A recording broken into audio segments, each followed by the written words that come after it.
বাংলাদেশের নাগরিকদের ভিসা দেওয়া নিয়ে নিজেদের অবস্থান স্পষ্ট করেছে ভারত। আপৎকালীন এবং চিকিৎসার প্রয়োজন ছাড়া আপাতত বাংলাদেশি নাগরিকদের ভিসা দেওয়া হবে না বলে জানিয়েছে দেশটি।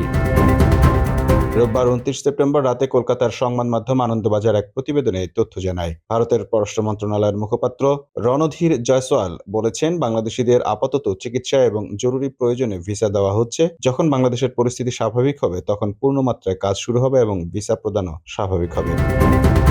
এর আগে গত ৫ আগস্ট শেখ হাসিনা ভারতে পালিয়ে যাওয়ার পর থেকেই বন্ধ রয়েছে ভারতীয় ভিসা পরিষেবা। পরে ভারতীয় দূতাবাসের বহু কর্মীকে ফিরিয়ে দেয় দেশটি। পরিস্থিতি কিছুটা স্বাভাবিক হলে ভারতীয় ভিসা কেন্দ্রগুলোতে পুনরায় কাজ শুরু হলেও মিলছে না ভিসা পরিষেবা।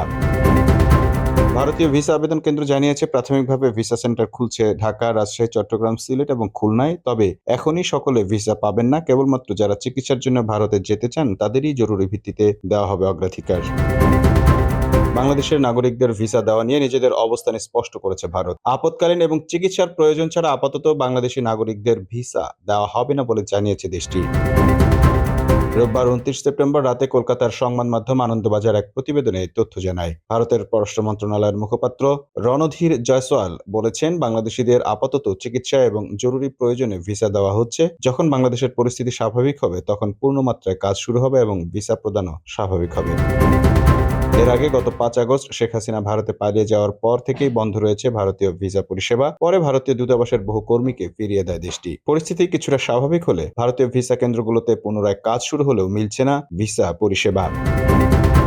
ভারতীয় ভিসা আবেদন কেন্দ্র জানিয়েছে, প্রাথমিকভাবে ভিসা সেন্টার খুলছে ঢাকা, রাজশাহী, চট্টগ্রাম, সিলেট এবং খুলনায়। তবে এখনই সকলে ভিসা পাবেন না। কেবলমাত্র যারা চিকিৎসার জন্য ভারতে যেতে চান তাদেরই জরুরি ভিত্তিতে দেওয়া হবে অগ্রাধিকার। Mamun Mahfuz, time news desk.